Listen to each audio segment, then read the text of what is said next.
Facilities management. It can be defined as the tools and services that support the functionality, safety, and sustainability of buildings, grounds, infrastructure, and real estate. For people to do their best work and feel engaged in their environments, they need to be in buildings that are safe, welcoming, and efficient. Facilities management has a hand in everything that surrounds the people in facilities and on the grounds. Where they work, play, learn, and live should be comfortable, productive, and sustainable. In Malaysia's facilities management scene, UDA Holdings Berhad, subsidiary UDA Dayaurus Sdn Bhd, is one of the firms involved in this industry for more than 40 years. It has managed all types of facilities. Complex Daya Bumi in the federal capital is UDA Dayaurus' first building it managed. In this episode, we'd like to see what type of demand there is for facilities management in the marketplace. As the nation transitions into the COVID-19 endemic phase, what are the potentials in the facilities management industry and the current market outlook for facilities management in Malaysia? I'm Zahir Kelvin Ong Abdullah, and this is Money Matters. On the program today, we have UDA Holding Berhad's Group Chief Operating Officer for Asset Management, Azrudyn Rashid. Welcome to Money Matters. It's a pleasure having you with us. Thank you for having me here. Can I start off by asking you, what can be deemed as the favorable outcomes of facilities management? Can you perhaps enlist 5 benefits of facilities management? Well, the main objective of facilities management in a nutshell is to give a comfortable and safe environment for visitors to a particular facility and those within that facility. Carrying out good facility management will help ensure this. And it will also ensure the lifespan of the assets within that facility or within a particular building to prolong the lifespan of these assets. And on top of that, it will also create efficiency on how the building or particular facilities is actually used. Yeah? And not to mention that it promotes automation, it promotes a comfortable environment, and it will also promote the discovery of technologies that can actually achieve this at a greater level. Right. Now, facilities management has been described as complex because it involves people, finance, technology, as you mentioned, and management expertise. So in Malaysia, what is the level of facility management? Where are we here? Well, I think we are doing pretty fine in Malaysia. But if you compare some facilities or some buildings between each other, I'm sure you have been into a particular building where you feel that the facility is not really that comfortable, and you go to a building, in a more modern building, you feel that, wow, this building is pretty good, yeah, very comfortable, very safe and all that. So what I'm trying to say is there's still a gap that needs to be fulfilled, where there are still a lot of opportunities to improve further in terms of managing particular facilities within the country. Right. Now, looking at how things were pre-COVID and during COVID especially, what were the challenges for facilities management under your group when it came to the period when the COVID was happening? Well, carrying out facilities management is, I would say, 24/7 kind of job, right? Of course, the limited movement that can be made during the COVID period created some challenges in the scheduling of people, and also created some challenges in terms of how many people we can have in any particular shift, and all that. But at the same time, it is also balanced by, because most people stay at home during that time, right? Yeah, but you can't really have a work from home situation if it's facilities management, yes, right? Yes, correct. Yeah. But the building needs to be maintained, but the usage of the building, the utilization of the facilities at that time was slightly at a lower level. So it balances out. Basically, we only can have limited resources attending to it at any point of time, but the people, the usage of the facilities is also quite limited during that time. But looking at how the facilities is used, because sometimes if the building is not being used well, things tend to go wrong a bit more. Right. So wouldn't you think that this be challenging for your people as well? Yes, both yes and no. Yes, in terms of because the running of the building is as per normal and we have limited resources looking at it. But no, in the sense that that's where we need to manage, where we shut down certain facilities which is not used that often. And we actually schedule the opening of the facilities accordingly, according to the usage that's required during that time. But with the many buildings that you are basically managing, I'm sure this is a big challenge, right? Yes, it's all about we have to remain dynamic, we have to remain alert, and we have to manage the resources accordingly. Right. Now, for UDSB, it has been in the facilities management industry for more than 40 years. So how do you see the demand for facilities management in the marketplace currently? Well, as you rightly mentioned, UDSB, UDSB, UDA Dayaurus is one of the pioneers in facility management, right? We've been in business for 40 years. We have survived so far. We have grown quite a bit. And we foresee that there is a tremendous prospect moving forward, because the building of new facilities and new buildings, new stadiums, new transportation hubs, you name it, will always continue with the continuous growth of the country. So by virtue of that, we feel that there's a lot of prospect in this area. The services is always required. Even if you look from a GDP standpoint, or currently about 60% services contributes about 60% of our GDP. And for 2022 itself, we are looking at the growth of GDP by roughly about 5.5 to 6%. We are projecting that. And worldwide data has shown that for Malaysia alone, the value of facility management business is more than 1 billion. Wow, interesting. So by virtue of that, at the macro level, I'm very optimistic. We are very excited about the prospects of facilities management. Right. Azrudyn, hold that thought. We've just got to go for a very quick commercial break. We'll be right back right after this, so don't go away. All right. You're still with us on Money Matters. We're talking about facilities management with UDA Holdings Berhad, Group CEO for Asset Management, Azrudyn Rashid. Now, Azrudyn, you handle a lot of office buildings, shopping complexes, hotels, residential complexes, and even hospitals, if I'm not mistaken. So what are the most challenging premises to manage? Well, for me, actually, for each type of premise, of course, it carries its own level of challenges.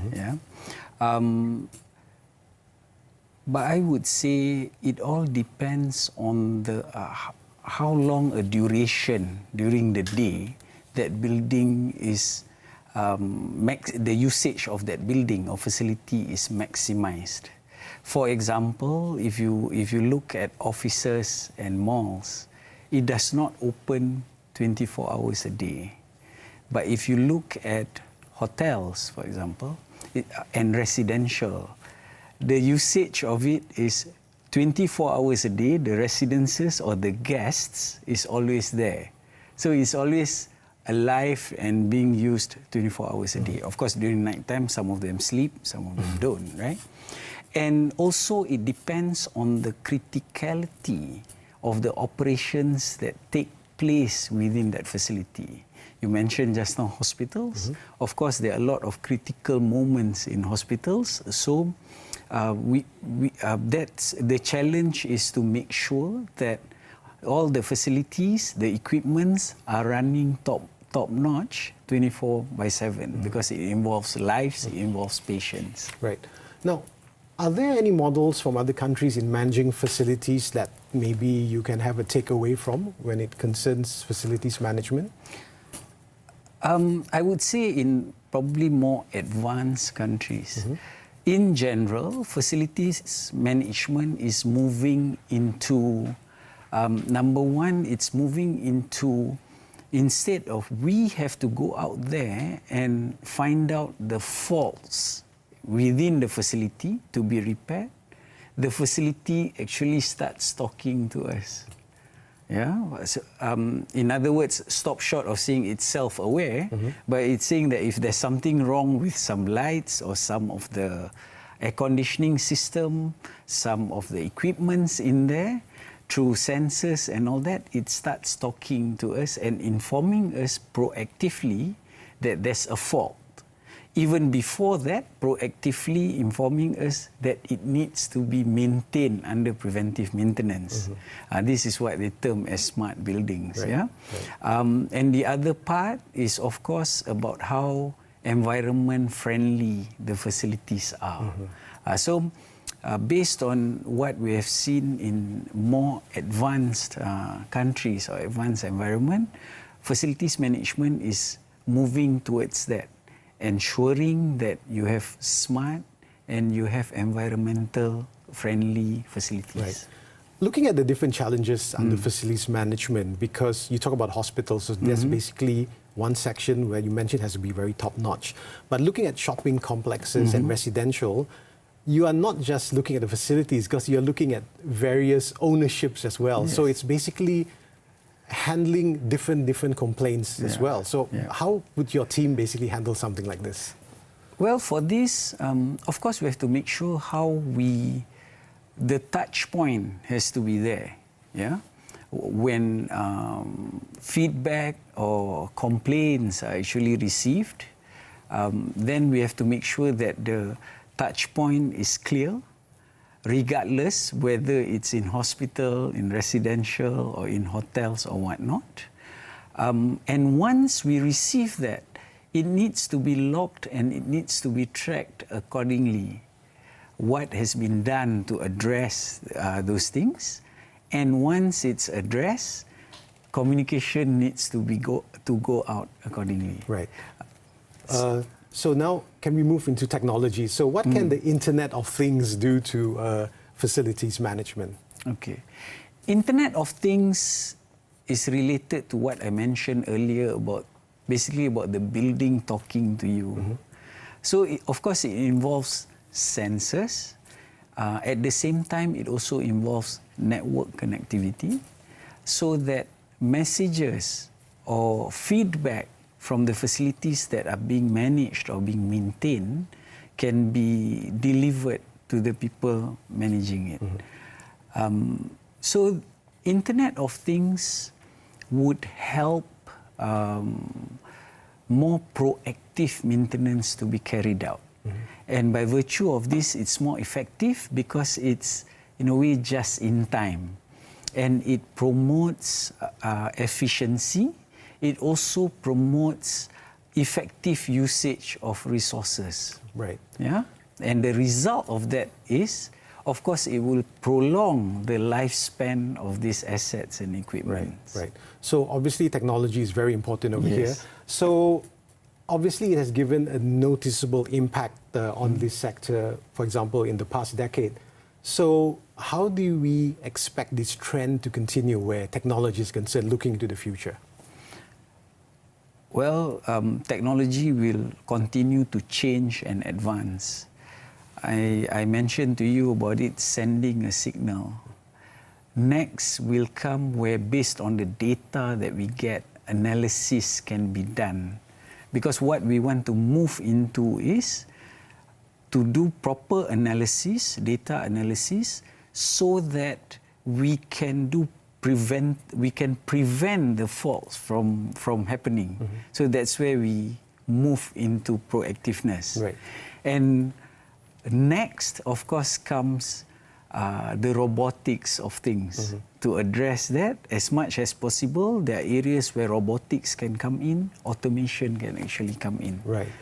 So we had the guests on the show talking about how, because of the COVID-19 pandemic, a lot of digitalization had to go into place, and a lot of them were basically taken in, not so much against their will, but they had to basically change. Is it the same for facilities management? All the same, because during the pandemic, one of the things it taught us was we needed to minimize physical contact. So communication through remote way, through the internet, if previously we have morning briefings, a simple example, yeah? This probably needs to be carried out online, right? And if previously we need to have 3 teams on site, but now we have 1 team on site, but another 2 teams we need to juggle between different facilities, because the minute someone gets infected or needs to be quarantined, so on and so forth, we have to send in a backup team. Right, so it affects another team, so to speak. Yes. Yeah. Azrudyn, hold that thought for a minute. We've just got to go for our final commercial break, so stay with us. You're with us on Money Matters. Right.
Thank you for staying with us on Money Matters. Now, Azrudyn, now that the nation is transitioning into the endemic phase of COVID-19, what are the potentials in the facilities management industry?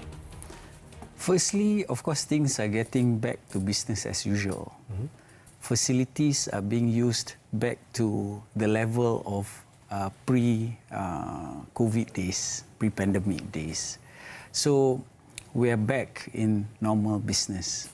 But at the same time, the pandemic has also shown us that health and safety aspects is even more important now. So basically, we need to, the way we ensure that the facilities cleanliness has to be added on with sanitization, and then of course signages for people to be more alert and careful about health and safety aspects of things needs to come in. Right. So with this, I would say for facilities management, the opportunity that it has created is there is a focus area that is even more becoming more important now, which is the safety aspects and the health aspects. Because again, it gives a level of comfort to those that you're working with. Right? Yes, correct. Okay, now we also learned that you are keen to expand into new technologies and offerings in line with market demands. So what would be your key areas of focus? Obviously, what I mentioned to you just now is all this related to Internet of Things. Because while there are some buildings which has been built as smart buildings, but there's still a lot of opportunity in the area to turn more buildings into smart buildings to get the benefits in prolonging the lifespan of those buildings through more effective maintenance and all that. So the Internet of Things is, of course, the technology area that we need to focus on, basically to make the building into a smart building that talks back to you. And the other area is, of course, everyone talks about the environment now, how important it is for us to preserve the environment. So this creates the demand for more green buildings as well. Well, we have been talking about green buildings from probably 15 or 20 years ago. But again, if we look around us, there are still a lot of buildings which has the opportunity to be even more green. I'm talking about using solar panels, using a natural water retention system in place, using lightings that are controlled automatically by sensors and all that, so the usage of electricity can be more effective within the building. Right. But wouldn't it be more expensive for you to convert old buildings into green buildings than like building something new and making it green straight away? Right. Well, of course, we need to look into the cost and benefit, when we talk to the building owners. But most of the time, the maths will work out where while you have the cost of implementing all these things that create smart buildings, the benefit from it is mainly the savings that you have in terms of utility bills and the electricity usage that results in lower utility bills. Right. So now looking at what you have mentioned earlier, your focus also includes the well-being of the people. Could you perhaps elaborate more on this? In terms of people, actually, at UDA Dayaurus, we look at it from two aspects. One, from an internal aspect. I'll touch on the easy one first. The internal aspect is about the development of our people to have skills that are relevant to the industry. Highly skilled people that can actually manage the implementation and the usage of technologies which is related to facilities management. So, of course, we'll have the programs, training programs, certification programs, some of it, most of it on the job, some of it, all these formal certifications and all that.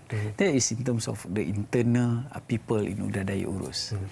But UDA Dayaurus specifically, in line with UDA as a whole, we also have a social responsibility to the community at large, to the rakyat, from an